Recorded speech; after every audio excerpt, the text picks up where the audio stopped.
સમાચારમાં વાત કરીએ તો સમાચાર સામે આવી રહ્યા છે। સમાચાર પ્રાપ્ત થયા છે તો કહી શકાય કે મોરબી બ્રિજ દુર્ઘટનાનો મામલો સામે આવ્યો છે, જેમાં જયસુખ પટેલની મુશ્કેલી વધી શકે છે। તો બ્રિજ દુર્ઘટનાનો કેસ, જેમાં હાઈકોર્ટમાં જયસુખ પટેલ પાસે ખુલાસો માંગ્યો।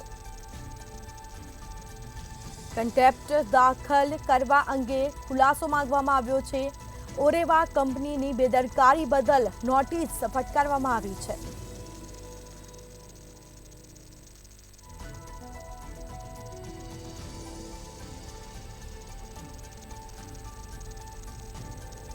તો સમાચાર સામે આવી રહ્યા છે તો મોરબી કેબલ બ્રિજ દુર્ઘટનાનો કેસ, જયસુખ પટેલની મુશ્કેલી વધી તો હાઈકોર્ટમાં જયસુખ પટેલ પાસે ખુલાસો માંગવામાં આવ્યો છે।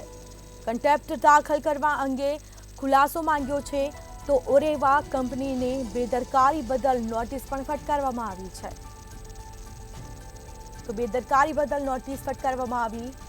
નિર્દોષ લોકોના જીવ ગયા છે। 135 લોકોના જીવ લોકોએ ગુમાવ્યા। જયસુખ પટેલની મુશ્કેલી વધી તો હાઈકોર્ટે ખુલાસો માંગ્યો।